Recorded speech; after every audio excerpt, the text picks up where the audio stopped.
अस्सलाम वालेकुम। आज के प्रोग्राम में जिन मौज़ूआत पर बात करेंगे उनमें शामिल है जनरल ज़ियाउल हक ने जुल्फ़िकार अली भुट्टो को एक बेबुनियाद मुकदमे में दुनिया के अहम तरीन ममालिक की तरफ से उनको सजाए मौत न देने के मुतालबे के बावजूद उनको फांसी के फंदे पर क्यों लटकाया। तारीख के औराक से चंद हकाइक आपके साथ डिस्कस करने की कोशिश करेंगे। इसी तरह हम बात करेंगे कि क्या किसी सियासी कुव्वत के पाकिस्तान के खास पस मंजर के अंदर फौज या एस्टेब्लिशमेंट से मुज़ाकरात होने ही नहीं चाहिए या मुज़ाकरात की कोई सूरत हो सकती है। इसी हवाले से इसी मौजू की चंद एक्सटेंशंस के ऊपर मैं बात करूंगा, जिनमें से ये है कि क्या इमरान खान को आईएसआई की तरफ से बुलाए गए अमरीकी बिजनेसमैन से मीटिंग्स करनी चाहिए थी या नहीं करनी चाहिए थी। पंजाब की वज़ीर आला मरियम नवाज ये दावा करती हैं कि पंजाब की जेलें उनके कंट्रोल में हैं और उनके सियासी हरीफ यानी कि इमरान खान उनके कंट्रोल में चलने वाली एक जेल के एक आम से कैदी हैं। क्या नवंबर या अक्टूबर में होने वाली इन मुलाकातों जो कि आईएसआई ने करवाई, क्या मरियम नवाज इन मुलाकातों से आगाह थी? नून लीग का कोई भी बंदा इस हवाले से बात क्यों नहीं कर रहा? इन तमाम बातों के ऊपर हम तफसील से चंद दिलचस्प हकाइक आपके साथ शेयर करेंगे। बात शुरू करते हैं जुल्फ़िकार अली भुट्टो की फांसी के हवाले से। आज 4 अप्रैल का दिन था। आज ही के दिन 1979 में सुबह के वक्त जनाब जुल्फ़िकार अली भुट्टो को रावलपिंडी की सेंट्रल जेल में कत्ल के एक मुकदमे के अंदर फांसी दे दी गई। कत्ल का एक ऐसा मुकदमा जो कि इंतहाई कंट्रोवर्शियल ट्रायल का शिकार रहा। ट्रायल कोर्ट के अंदर ट्रायल ही नहीं हुआ और हाई कोर्ट के जजेस के जरिए बराह रास्त उसका ट्रायल जो है वो मुमकिन बनाया गया और उसके खिलाफ अपील सुप्रीम कोर्ट के अंदर उसको मुस्तरद करने के लिए एक पूरा सिस्टम उसको वज़ा किया गया। नए जजेस की अपॉइंटमेंट करवाई गई। सुप्रीम कोर्ट के अंदर अपनी मर्जी के जजेस लाए गए और फिर अपनी मर्जी के फैसले करवाए गए। तारीख यही बताती है कि जब भी अपनी मर्जी के फैसले करवाने होते हैं तो सुप्रीम कोर्ट के अंदर और दीगर अदालतों के अंदर अपनी मर्जी के जजेस तैनात करवाए जाते हैं और फिर तारीख में ऐसे अंदोनाक वाकयात पेश आते हैं कि जिनका खमियाजा पूरी कौम को कई कई दहाइयां भुगतना पड़ता है। जनाब जुल्फ़िकार अली भुट्टो को 1979 में अप्रैल के महीने में जब फांसी दी गई तो इससे जस्ट पहले सुप्रीम कोर्ट की तरफ से उनके बारे में जितनी भी अपीलें थी वो मुस्तरद होने के बाद दुनिया के मुख्तलिफ ममालिक से उस वक्त के फौजी डिक्टेटर जनरल ज़ियाउल हक से बहुत सी अपीलें की गई। इन अपील करने वालों में ये कहा जाता है कि उस वक्त के अमेरिका के सदर जिमी कार्टर ने भी चंद प्राइवेट जरियों के जरिए हुकूमत से ये इस्तदा की थी। उस वक्त की पाकिस्तान में काबिज हुकूमत से ये इस्तदा की थी, पाक फौज से, पाकिस्तान आर्मी से ये इस्तदा की थी कि वो जुल्फ़िकार अली भुट्टो को फांसी के फंदे पर ना लटकाए। इसी तरीके से बरतानिया में उस वक्त जो वज़ीर आज़म थे उन्होंने बहुत से डिप्लोमेटिक चैनल इस्तेमाल किए पाकिस्तान की फौज को ये कायल करने के लिए कि वो एक मकबूल पाकिस्तानी लीडर को फांसी के फंदे पर ना लटकाए। यूएसएसआर जो उस वक्त रशिया उस वक्त उसका नाम यूएसएसआर था, उस तरफ से भी और चाइना की तरफ से भी जो पाकिस्तान की फौज है, पाकिस्तान की फौज को कहा गया, पाकिस्तान आर्मी को कहा गया कि जनाब जुल्फ़िकार अली भुट्टो को फांसी पे ना लटकाया जाए। इसी तरीके से हम देखते हैं कि अगर हम इस्लामिक ब्लॉक की तरफ आए तो सऊदी अरब में शाह खालिद थे, उन्होंने भी कहा, अगरचे इस हवाले से एक डिफरेंट बात भी है, वो लीबिया में मुअम्मर कज़ाफ़ी थे, उन्होंने वाज़े तौर पे खुल के मुखालफत भी की और बारहा इंटरवेंशन की कोशिश की। उस वक्त तक ईरान में शाह ईरान का तख्ता अभी नहीं पलटा गया था। शाह ईरान ने भी अपने तौर पर कोशिश की, मुत्तहिदा अरब अमारात ने कोशिश की, रोमानिया उन मुल्कों में शामिल है जिनकी हुकूमतों की तरफ से ये कोशिश की गई कि पाकिस्तान की फौज को एक मकबूल लीडर को फांसी के फंदे पे लटकाने से रोका जा सके। लेकिन इसके सबके बावजूद पाकिस्तान की फौज ने जनाब जुल्फ़िकार अली भुट्टो को एलिमिनेट करना जो है वो जरूरी समझा। आज के इस सेगमेंट के अंदर जो मैं आपके साथ गुफ्तगू करना चाहता हूं वो इन दो पहलुओं पर है कि फौज ने ऐसा क्यों किया। इसको टाला भी जा सकता था, मैं ये नहीं कहता कि टाला जा सकता था, मेरी मुराद ये है कि जब इतना इंटरनेशनल प्रेशर आ रहा था तो फौज का तो हमेशा से एक जो कंपनी सरकार रही है, एक उनका रहा है कि वो दुनिया के सामने अपना चेहरा जो है ना वो अच्छा रखना चाहते हैं, क्योंकि उनको पैसों की जरूरत होती है। आप आइसोलेशन में नहीं रह सकते, आपने अमदाद लेनी होती है, आपने दूसरे मुल्कों में जाके साथ पाकिस्तान से तो आप नफरत करते होते हैं इतना ताकतवर होने के बाद। तो बुनियादी मकसद पाकिस्तानी फौज के अफसरान का ये होता है कि वो पाकिस्तान के अंदर लूट मार करें और सरमाया पाकिस्तान से निकालकर गल्फ ममालिक के अंदर या यूरोपियन ममालिक के अंदर या फिर अमेरिका के अंदर लेके आए। और पिछले मतलब 10-12 साल से चाइना के अंदर ले जाने का रवाज भी शुरू हुआ है, जिसके बारे में मैं गाहे बगाहे रिपोर्टिंग करता रहता हूं। तो जब फौज ये चाहती है कि उसका चेहरा मतलब वो जिन लोगों को भी मारती है पाकिस्तान के अंदर, पाकिस्तानी शहरियों को, तो फौज कभी भी सामने आके ऑन नहीं करती। जिन लोगों को भी किडनैप करती है तो फौज की कोशिश यही होती है कि हम अपने आप को डिसोसिएट करें और इंटरनेशनल ऑर्गेनाइजेशन से अच्छा राब्ता रखें और उन्हें कहें कि देखें ये हमारे ऊपर इल्जाम लगाए जाते हैं, ये चंद गिरोह पाकिस्तान के अंदर ऐसे हैं जो ऐसा करते हैं। तो इसके बावजूद उस वक्त की जो फौज थी उसने जुल्फकार अली भुट्टो को फांसी पे लटकाना जरूरी क्यों समझा? उसकी बुनियादी वजह यकीनी तौर पे यही थी कि कब्र एक थी और बंदे दो थे। और उस वक्त के मिलिट्री डिक्टेटर को मतलब मिलिट्री डिक्टेटर वाली बात वैसे चंद मुनाफिक लोग पाकिस्तान में करते हैं, इंक्लूडिंग मतलब है कि सियासी जमातों के वर्कर भी इस हवाले से थोड़ा सा गलत बयानिए का शिकार हो जाते हैं। डिक्टेटर कुछ नहीं होता, ये सिर्फ चंद मुनाफिकीन की फौज के गलत हरबों को और फौज के जो स्याह कारनामे हैं उनको छुपाने की एक कोशिश होती है कि सारा कुछ मुशर्रफ ते पा दो, ताकि जो फौज का इदारा है जो वो जुल्म कर रहा है, जो एक माइंडसेट है रावलपिंडी जीएचक्यू के अंदर कि शहरियों को किस तरीके से आपने कंट्रोल करना है, जो कंट्रोल हो जाए उनके साथ सही ताल्लुक रखना है ताकि वो आपके लिए गुड गुड बोले। और जो लोग भी क्रिटिक हों, जो भी आपकी लूट मार की कारस्तानियों के ऊपर आवाज उठाएं, उनको आपने जो है निशाना बनाना होता है, टारगेट करना होता है, उनको आपने तशद्दुद का निशाना बनाना होता है, उन्हें गायब कर देना होता है या उन्हें आपने मार देना होता है। तो ये वाली जो एक स्ट्रेटजी होती है पाकिस्तान की फौज की, पाकिस्तान आर्मी की, बुनियादी तौर पे चंद मुनाफिक लोग डिक्टेटर्स का नाम लेके फौज के अदारे पे तनकीद होने से बचाते हैं। तो ऐसी कोई बात नहीं थी साहब, जरा ये फौज का फैसला था, पाकिस्तान आर्मी का फैसला था। अगर क्या ये हकीकत अपनी जगह पे है कि चाहे डिक्टेटरशिप हो या ना हो, चाहे मार्शल लॉ नाफिज हो या ना हो, ये एक अपनी जगह पे हकीकत है कि पाकिस्तान की आर्मी का डिसिप्लिन या निजाम इस तरह का है कि जो आर्मी चीफ है वो मोस्ट पावरफुल पर्सन होता है और बात अल्टीमेटली उसी की चलती है। लेकिन साफ जाहिर है कि पूरी फौज, तमाम कोर कमांडर्स मिलके उसको सपोर्ट फराहम कर रहे होते हैं और किसी भी हवाले से वो जो अवाम के ऊपर तशद्दुद और पाकिस्तानियों को मारने की जो पॉलिसी है इसके अंदर कभी भी नरमी नहीं आती। तो बुनियादी तौर पर अब सूरत हाल ये थी कि जब जुल्फकार अली भुट्टो को हुकूमत से हटा दिया गया 1977 के अंदर और पाकिस्तान में 5 जुलाई को मार्शल लॉ नाफिज कर दिया गया,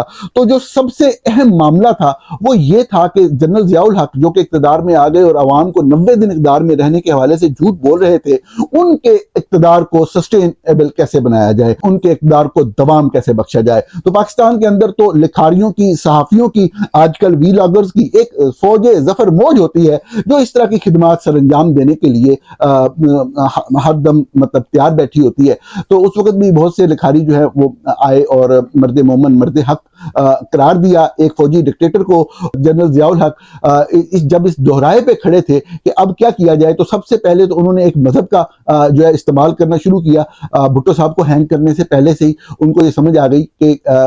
एक ये चीज है जो इस्तेमाल की जा सकती है। दूसरी तरफ उनको किसी भी हवाले से अगर वो ये सोचते कि जुल्फकार अली भुट्टो को रहा कर दिया जाए या उनको रहा करके किसी दूसरे मुल्क जाने दिया जाए या उनको अगर जेल में जिंदा रखा जाए, तो ये शख्स जो है ये उनके इक्तदार के लिए, उनके रजीम के लिए, उनके इक्तदार के दवाम के लिए बहुत ही खतरनाक होगा। क्योंकि अवाम की जो सपोर्ट थी, बहरहाल वो जनरल जियाउल हक जानते थे कि उन्होंने अपने जोर जबरदस्ती, जुल्म और जबर से अवाम को खौफजदा तो कर दिया है, उनको चंद घरों या चंद इलाकों तक महदूद जरूर कर दिया है, लेकिन अवाम के दिल आज भी जुल्फकार अली भुट्टो के साथ धड़कते हैं। उनको मालूम था कि जो कंपनी सरकार की अपनी बनाई हुई जमात मुस्लिम लीग है, वो उस वक्त भी मुस्लिम लीग का किसी जगह पे कोई वोट जो है वो नहीं था। मुकम्मल तौर पे पूरे मुल्क के अंदर मुस्लिम लीग के हवाले से मतलब थू थू वाली सूरत हाल थी, लोग शदीद नफरत करते थे और उनको पता था कि अवामी सतह के अंदर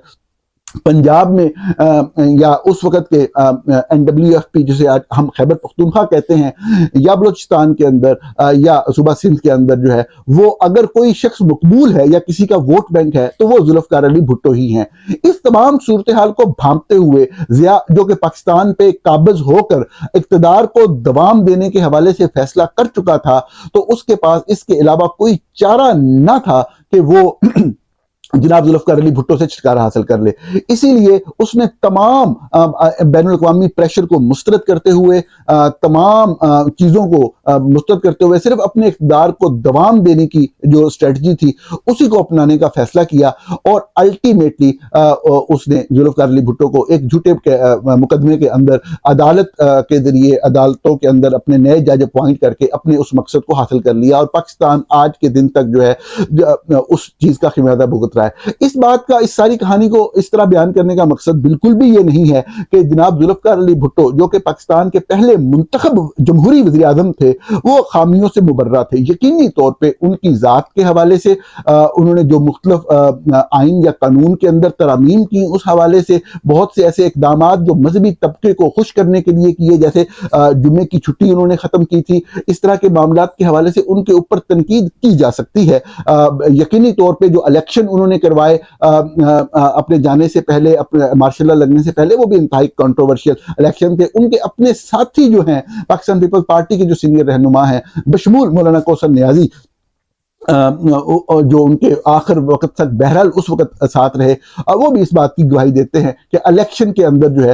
वो बहुत सारे प्रॉब्लम्स हुए थे। इन तमाम चीज़ों को मद्देनजर रखते हुए भी हम देखते हैं कि सियासतदान गलतियां भी करते हैं, अच्छे काम भी करते हैं। जुल्फ़िकार अली भुट्टो यकीनी तौर पे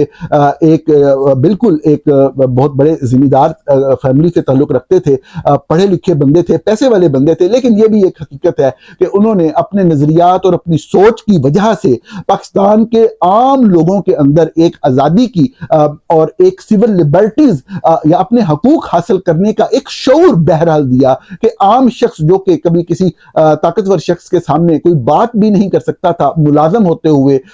या रियासत का मुलाजम होते हुए या कमज़ोर होते हुए, उसने भी अपने हक की बात की, उसने भी यूनियन साजी की बात की, उसने भी तहरीक की बात की, उसने भी मुज़ाहमत की बात की। ये एक हकीकत है। जैसा मैंने खुद आपके सामने अर्ज किया कि इख्तिलाफ राय जरूर रखा जा सकता है, लेकिन बाद हवालों से जो बाद लोग डिलीवर करते हैं या जो उनकी शख्सियत के चंद पॉजिटिव पॉइंट्स होते हैं, हम उनको कभी भी इग्नोर नहीं कर सकते। जनाब जुल्फ़िकार अली भुट्टो अगर उस दौर में ना आते तो यकीनी तौर पे ये जो बुनियादी शऊर था लोगों के अंदर अपने हक के लिए लड़ने का, अपने हक के लिए आवाज उठाने का, ये यकीनी तौर पे कभी भी बेदार नहीं हो सकता। इस बात से नहीं किया जा सकता, इनकार नहीं किया जाता। मैं बाद लोगों को देखता हूँ कि वो बिल्कुल वन साइडेड तजिया, जो कि बिल्कुल जायज तनकीद करते हुए जुल्फ़िकार अली भुट्टो की चंद गलत फैसलों के ऊपर, जिस तरह बलूचिस्तान के ऊपर फौज कशी के हवाले से भी साफ ज़ाहिर है कि अगर फौज का भी फैसला था तो उनका कोई हमें पॉजिटिव रोल उसमें नजर नहीं आता, उसको रोकने के हवाले से जो उन चंद इब्तदाई गलत फैसलों के अंदर था। खैर, इसके हवाले से भी मुख्तलिफ लोग आरा मुख्तलिफ रख सकते हैं, लेकिन मेरा कहने का मकसद ये है कि गलत फैसलों पर तनकीद के बावजूद जुल्फ़िकार अली भुट्टो के एक बहुत बड़ा सियासतदान और एक बहुत बड़ा लीडर, जिसने बहरहाल अवाम को जो है वो जबर के खिलाफ और जुल्म के खिलाफ और बड़ी ताकत के खिलाफ लड़ने का एक जज्बा दिया, इस बात से बिल्कुल इनकार नहीं किया जा सकता। और ये बड़ी ज्यादती होगी कि अगर बिल्कुल एक ही जाविये से देखा जाए। इन चीजों को मद्देनजर रखते हुए जिस तरीके से जुल्फ़िकार अली भुट्टो को एलिमिनेट किया गया, खत्म किया गया एक फौजी डिक्टेटर की तरफ से, यह पाकिस्तान की तारीख का बहुत ही बड़ा अलमनाक वाकया था। पाकिस्तान के फौज ने तकरीबन 3 वज़राए आज़म को रावलपिंडी शहर के अंदर जो है वो कत्ल किया, खत्म किया। जो भी लीडर मकबूल लीडर होने की तरफ जाता था उसको खत्म कर दिया जाता था। और पाक फौज के दामन के ऊपर ये सारे जो कत्ल हैं, यकीनी तौर पे पाकिस्तानी कौम इसका हिसाब लेगी। अगले मौजू पे चलने से पहले मैं इतना जरूर कहूंगा, और मेरे से आप डिसएग्री कर सकते हैं, आप अपनी राय दे सकते हैं, कि जब जुल्फ़िकार अली भुट्टो कैद हो गए, जब वो जेल में थे, सब एक दफा वो बाहर भी आए, जमानत पे दोबारा गिरफ्तार हुए, मैं ये समझता हूं, ये मानने के बावजूद कि जितनी भी अपनी सहाफती जिंदगी में मैंने जितनी एक्टिविज्म देखी है पाकिस्तान पीपल्स पार्टी के लिए काम करने वाले लोगों के अंदर, वो मैंने किसी और पार्टी में नहीं देखी। जितना कमिटमेंट होती थी या जितना सियासी शऊर होता था, यकीनी तौर पे वो किसी और में नजर नहीं आता था। अगरचे अब गाली का कल्चर इस पार्टी में भी आ गया, अब गुफ्तगू, अगर गाली को आप बर्दाश्त भी कर लें तो बाकी गुफ्तगू का जो लेवल है वो नहीं रहा, बर्दाश्त का लेवल नहीं रहा। पहले आप जियालों के साथ बैठ के भुट्टो साहब की जात पे तनकीद भी करते थे, बेनजीर भुट्टो के ऊपर भी तनकीद करते थे। अब वो जियाले हैं जो इस तरह की बातें जो है वो बर्दाश्त भी नहीं करते, मतलब बात जियाले। लेकिन अगेन वही वाली बात कि ओवरऑल अगर आप देखें तो जो सबसे ज्यादा बाशऊर एक पॉलिटिकल वर्कर था 80 की दहाई में या 90 की दहाई में, वो आपको बहरहाल पाकिस्तान पीपल्स पार्टी के वर्कर ही नजर आते थे। इस सब के बावजूद, इस सब एक्टिविज्म के बावजूद, जब जुल्फकार अली भुट्टो जेल में थे, इसमें बहुत सारे लोग लिख चुके हैं, मैं सिर्फ आपको अपना एक पर्सपेक्टिव बता रहा हूं, तो ये बात अपनी जगह पे एक बहुत बड़ी हकीकत है कि अवाम की तरफ से कोई बहुत बड़ी मज़ाहमत देखने में नहीं आई। अगर क्या बहुत सजाएं भुगती, बहुत कोड़े खाए, बहुत कैदे काटी पाकिस्तान पीपल्स पार्टी से ताल्लुक रखने वाले लोगों ने, जियालों ने, लेकिन ये हकीकत अपनी जगह पे मौजूद रहेगी कि जब जुल्फकार अली भुट्टो जेल के अंदर थे तो कोई बहुत बड़ी मज़ाहमत जियालों की तरफ से भी देखने में नहीं आई। ये हमारी सियासी तारीख का, ये जमहूरी तरीका एक आप कह लें कि बदकिस्मती वाला पहलू है कि उस वक्त जो है वो लोग जनाब जुल्फकार अली भुट्टो के लिए उस तरीके से नहीं निकले जिसने एस्टेब्लिशमेंट के हाथों को मजबूत किया, और उस मजबूती की वजह से एस्टेब्लिशमेंट ने फिर जो चाहा वो किया। साफ ज़ाहिर है जब आप निकलते हैं ज़ियाउल हक जैसे डिक्टेटर के दौर के अंदर तो आपको सख्तियां तो बर्दाश्त करनी पड़ती हैं, आपको कुर्बानियां तो देनी पड़ती हैं, लोगों पर तशद्दुद तो होता है, लाठियां तो चलती हैं, लेकिन साफ ज़ाहिर है कि एक पॉलिटिकल एक्टिविज्म इसी तरीके से होती है, और जो कब्जा होता है उस पे उससे छुड़वाने के लिए आपको अपनी तौर पे पूरी कोशिश तो बहरहाल करनी पड़ती है। ये तारीख का एक बदकिस्मती वाला पहलू हमेशा बहरहाल रहेगा कि पीपल पार्टी के जियाले ने या वर्कर ने, जब भुट्टो साहब जेल में थे और जब ये सब हो रहा था, कोई बहुत बड़ी मुज़ाहमती तहरीक उस वक्त की मिलिट्री जनता के खिलाफ नहीं चलाई। नाज़रीन चलते हैं अगले मौजू की तरफ, और ये मौजू जो आजकल सोशल मीडिया पे सबसे ज्यादा डिबेट जिस चीज पे हो रही है वो पीटीआई से मुतअल्लिक चंद लोगों के पाकिस्तान की एस्टेब्लिशमेंट के साथ मुज़ाकरात के हवाले से है। इन मुज़ाकरात को कहा जा सकता है कि इब्तदाई तौर पे खुफिया थे, लेकिन अब वो तमाम तफसील सामने आ चुकी हैं। मैं इससे पहले आपको ये अर्ज कर चुका हूं कि पाकिस्तान तहरीक इंसाफ की तरफ से जो उनकी मेजॉरिटी ऑफ आप कह लें कि लीडरशिप है या जो लोग हैं एसोसिएटेड पार्टी के साथ, उनकी तरफ से इन मुज़ाकरात को या इस तरह की किसी भी कोशिश को मुकम्मल तौर पे मुस्तरद किया गया है। लेकिन मैं आज के इस सेगमेंट के अंदर आपके सामने 3 मुख्तलिफ सवालात के हवाले से बात करूंगा, और इसमें मैं अपना नुक्ता नजर देने की बजाय आपको मुख्तलिफ आरा पेश करूंगा, आप भी अपना इस पे नुक्ता नजर बनाएं। बाज लोग ये कहते हैं कि फौज के साथ या इस फौज के साथ या एस्टेब्लिशमेंट के साथ बात हो ही नहीं सकती, क्योंकि इन्होंने जुल्म की तमाम हदें पार की हैं। पाकिस्तान के army chief general Asim Munir बराह रास्त 26 नवंबर को 20 पाकिस्तानियों के कत्ल के अंदर मुलव्वस हैं। उन्होंने कत्ल का हुक्म दिया, फौज ने गोली चलाई और इतने ज्यादा बड़ी तादाद में लोगों को गोलियां लगी। मतीउल्लाह जान सीनियर सहाफी की शवाहिद के मुताबिक जो रिपोर्टिंग है, शवाहिद पे बुनियाद रिपोर्टिंग, अस्पतालों के रिकॉर्ड के ऊपर मबनी रिपोर्टिंग के मुताबिक 70 से ज्यादा लोगों को गोलियां मारी गई, जो लगी जख्मी हुए वो लोग। इसके अलावा इन जख्मी होने वालों के अलावा 14 लोगों की हलाकत की, शहादत की उस मौके पे तस्दीक हुई। पुलिस के तमाम अफसरान इस बात को कहते हैं कि उनका इस सारे मामले से कोई ताल्लुक नहीं था और ये सारा कंट्रोल उस वक्त पाकिस्तान की फौज, पाकिस्तान आर्मी के पास था। इस तनाजुर में जो पाकिस्तान तहरीक इंसाफ की क़यादत है वो ये बात करती है कि किसी भी सूरत में किसी तरह से भी कोई जो है इंटरेक्शन नहीं हो सकती। अब एक दूसरा ग्रोह बहरहाल पार्टी के अंदर भी मौजूद है और पार्टी से हमदर्दी रखने वाले लोगों के अंदर भी बहरहाल मौजूद है कि पाकिस्तान के अंदर पॉलिटिकल डायलॉग की तो गुंजाइश इसलिए बहुत कम है कि जो लोग भी सामने हैं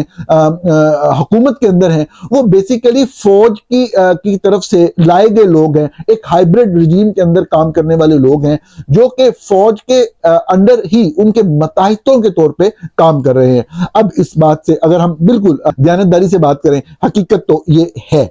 तो क्या इस सूरत में फिर फौज से मुज़ाकरात शुरू कर देने चाहिए? यकीनी तौर पे कोई भी जमहूरियत पसंद शख्स जो है वो इस चीज को फौज के साथ किसी सियासी बारगेन के हवाले से, किसी सियासी मकसद को हासिल करने के हवाले से कभी भी मुज़ाकरात की हमायत नहीं कर सकता। लेकिन बात यह है कि जब एक कब्जा जो है वो इतना स्ट्रांग हो, इतना मुकम्मल हो, इतना एब्सोल्यूट हो, और आप उसमें मुकम्मल तौर पे फंस चुके हो इंस्टीट्यूशन के अंदर, तो बात तो आप उसी से करेंगे जो कि काबिज कुव्वत है। इस आर्गुमेंट को आप ये नहीं कह सकते कि ये आर्गुमेंट बिल्कुल जीरो है और बिल्कुल फजूल बात है। उस बात को मद्देनजर रखते हुए कि जो पॉलिटिकल हवालों से या पॉलिटिकल मामलात के हवाले से अगर कोई डायलॉग होगा तो वो सियासी कुव्वतों में होगा और फौज के साथ नहीं होगा। लेकिन यहां पे तो लड़ाई जो है वो कब्जे की, तशद्दुद की, मारपीट की, लोगों को मार दिए जाने की है, और दूसरी तरफ जो है वो सियासी हुकूमत जो है वो बिल्कुल बेख्तियार है। इस सूरत हाल के अंदर यकीनी तौर पे मैं ये समझता हूं बहरहाल कि अगर कोई लोग बात करते हैं इस हवाले से या इस तरीके से कि जो बुनियादी मकसद है वो पथे पुष्ट ना चला जाए, तो बात करने में कोई हर्ज नहीं है। अगर क्या मैं ये बात पहले भी कह चुका हूं, इसको दोबारा रिपीट कर रहा हूं कि जब भी इस तरह से मुज़ाकरात होते हैं तो जो पोजीशन ऑफ पावर में होता है बात उसी की मानी जाती है। ये मामला है ही बहुत कॉम्प्लिकेटेड। इसके अंदर आपको हर कदम साफ ज़ाहिर है फूंक फूंक कर रखना है। एक तरफ जो है वो सियासी कुव्वतें मुकम्मल तौर पे फौज को एम्पावर करने, वो ये तस्लीम करने को तैयार नहीं है। अगर तो सियासी कुव्वत ये तस्लीम करे कि 26 नवंबर को ये लोग मारे गए हैं,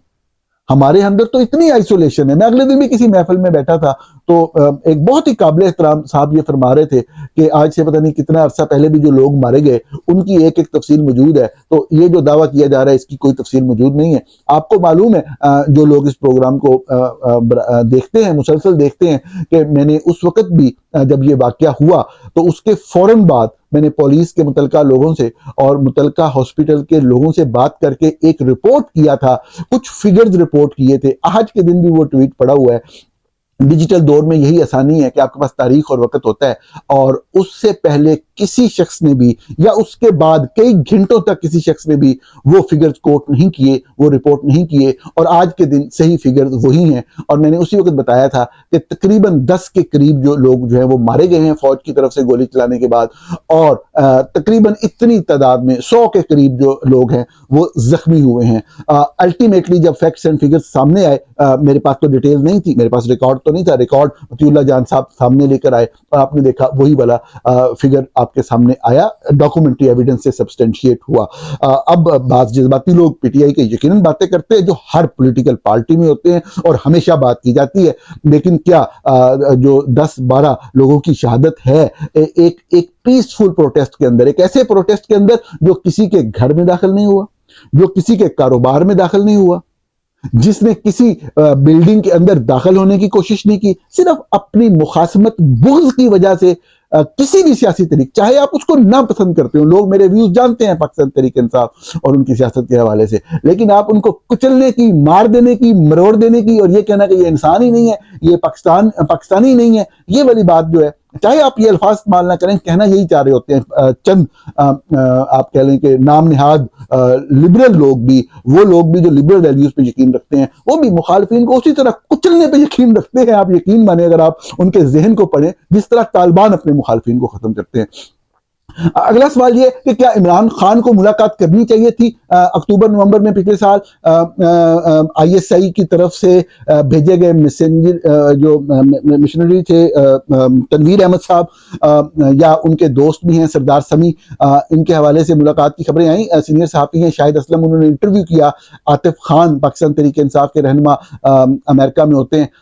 उनके साथ, और उसके अंदर उन्होंने उसी बात को रिपीट किया, बल्कि ज़्यादा डिटेल बताई जो इससे पहले जो बरकी साहब बात कर चुके थे एक डिफरेंट इंटरव्यू के अंदर कि इमरान खान से मुलाकातें जेल के अंदर ये आईएसआई के तवस्सुत से करवाई गई। तो मैं बिल्कुल जाती तौर पे ये समझता हूँ कि मुलाकात के अंदर कोई प्रॉब्लम नहीं, कोई भी बंदा आपको मिलना चाहे, हम भी मैं आपको बताऊँ, ये सहाफत की बात और सियासत की बात हो रही है, लेकिन मैं आपको सहाफत की बात करता हूँ कि लोग कहते हैं अच्छा जी आप फलां बंदे के साथ बैठे थे, मेरा काम ही बैठा है लोगों के साथ, हर तरह की पोलिटिकल पार्टी, हर तरह के ग्रोह, यहाँ तक के दहशतगर्द ग्रुपों के साथ सहाफियों के राब्ते होते हैं, और उसका मकसद सिर्फ इंफॉर्मेशन को लोगों तक पहुंचाना होता है। जो भी काम करना होता है वो मुतल्लिका अदारों ने या स्टेट ने करना होता है। किसी भी सहाफी के किसी तरह के राब्ते के ऊपर जो है वो किसी हवाले से नुक्ताचीनी नहीं की जा सकती। इसी तरीके से जो सियासतदान है, जो सियासत कर रहा है, उसको हर किसी से मिलना होता है। बात वही है कि क्या कोई शख्स कंप्रोमाइज कर रहा है अपने प्रिंसिपल्स के ऊपर, क्या कोई शख्स जो है वो इस तरह का गिव एंड टेक कर रहा है कि जो पावर लेने के लिए हो। यकीनी तौर पे सियासतदान जब पावर कॉरिडोर से आने वाले लोगों से मिलते हैं तो उनका मकसद ताकत का हसूल, इक़्तिदार का हसूल ही होता है। इस बात से इनकार नहीं किया जा सकता। ये बात अपनी जगह पे बिल्कुल दुरुस्त है। लेकिन इस वक्त जिस सूरत हाल के अंदर पीटीआई की लीडरशिप जो है वो फंसी हुई है कि उनके खिलाफ केस कोई नहीं है। पूरी कोशिश के बावजूद भी कोई एक ऐसा केस या ऐसा इल्जाम नहीं सामने लाया जा सका, जैसा कि माजी में शरीफ फैमिली के खिलाफ बहरहाल लाए गए, अगर चाहे वो केसेस जो बनाए गए वो खोखले थे, सब्सटेंशिएट नहीं हो सकते थे किसी भी सूरत में। इस वक्त तो कोई इल्जाम भी नहीं, जितने भी इल्जाम लाए गए सारे खोखले थे और वो झूठे साबित हो चुके हैं किसी ना किसी हवाले से, किसी ना किसी लेवल के ऊपर। तो अब वो तो कह रहे हैं कि हमने आपको नहीं निकलना, हम तो बादशाह सलामत हैं, हम तो बैठे हुए हैं, आपको नहीं जाने देंगे। तो इस सूरत हाल के अंदर अगर कोई भी बंदा आता है उससे बात की जाती है। मैं बात करने के खिलाफ कभी भी नहीं रहा, लेकिन कोई भी ऐसी डील होना या जिसके ऊपर बुनियादी असूलों को कंप्रोमाइज किया जाए उसको बिल्कुल जो हद पे तनकीद बनाया जा सकता है। मरियम नवाज जो दावा करती हैं वो पंजाब की मालकन है और पंजाब की एडमिनिस्ट्रेटिव हेड हैं, अगरचा वो एक ऐसे इलेक्शन के नतीजे में वज़ीर-ए-आला बनाई गई हैं जिसमें वो अपनी सीट तक नहीं जीत सकी थी, जो कि शवाहिद डॉक्यूमेंट्री एविडेंस जो इस बात को साबित करते हैं। पंजाब के अंदर उनकी जमात बुरे तरीके से हार गई थी, लेकिन एक मसनूई तौर पे एक अक्सरियत पैदा करके उनको इस ओहदे तक पहुंचाया गया। दावा उनका ये होता है और शायद वो पॉलिटिकल पॉइंट स्कोरिंग करती हैं जब वो ये कहती हैं कि तमाम जेल तो उनके कंट्रोल में है। तो अब मरियम नवाज साहबा को ये आके बताना चाहिए कि ये जो आईएसआई के मशीनरीज जाके इमरान खान से मिल रहे थे और मुलाकातें कर रहे थे, तो उस वक्त उनकी वजारत आला और उनका कंट्रोल कहां गया था। क्योंकि ये बात तो बहरहाल मुतलका हुकाम तस्दीक करते हैं कि जो सिविलियन जो लीडरशिप थी जेल की भी और बाकी जो जिले सतह के ऊपर जो भी लोग थे, किसी को भी इस तरह की मुलाकात का पता नहीं था। मैं पहले आपके सामने अर्ज कर चुका हूं कि जितनी भी जेलें हैं, खुसूसन जो अहम जेलें हैं, उनका मुकम्मल कंट्रोल जो है वो काफी लंबे अरसे से फौज ने आईएसआई के जरिए और अपने खास तरह के लोगों को इंडक्ट करके जेल के स्टाफ के अंदर भी अपने पास ही रखा होता है और वो कभी भी कोई किसी तरह की जो लीकेज नहीं होने देते। जितनी भी खबरें आप इस हवाले से सुनते हैं वो पॉलिटिकल प्रोपेगेंडा होता है। कोई ऐसी चीज मुमकिन ही नहीं होती कि वो जो एक हॉल बनाया जाता है जेल के आसपास एजेंसियों का, सीक्रेट सर्विस का आप कह लें, सीक्रेट एजेंसीज का पाकिस्तान में जेल के अंदर, उसको कोई भी ब्रेक नहीं कर सकता। यह अनफॉर्चुनेट बात है, लेकिन मैंने इसको मेंशन करना इसलिए जरूरी समझा कि ये मोहतरमा बैठ के ये चीजें कहती थी, जरा आए ना बात करें इसके ऊपर, बयान दें कि जी पीटीआई से मुतल्लक लोग जो हैं वो जाके जेल में इमरान खान को मिलते भी रहे। अब ओवरऑल मुज़ाकरात के हवाले से जो भी बात चल रही है, जिस लेवल पे भी चल रही है, इसमें मैंने जिस तरह आपको पहले दिन रिपोर्टिंग में बताया था कि एक डिवीजन है। बाद लोग इस चीज को बिल्कुल एक्सेप्ट नहीं करते और मेजॉरिटी एक्सेप्ट नहीं करती, लेकिन दूसरी तरफ एक सोच ये भी है कि जब तक आप इंटरेक्ट नहीं करेंगे, बात आगे नहीं चलाएंगे, तो किसी भी दूसरे हवाले से जो है वो कोई नरमी का पहलू जो है या कोई ऐसी गुंजाइश निकलने का पहलू कि दोबारा से पॉलिटिकल एक्टिविटी एटलीस्ट स्टार्ट हो सके, वो नजर नहीं आता। नाज़रीन, ये मेरी गुजारिशात थी आज के लिए। कल आपसे फिर मुलाकात होगी।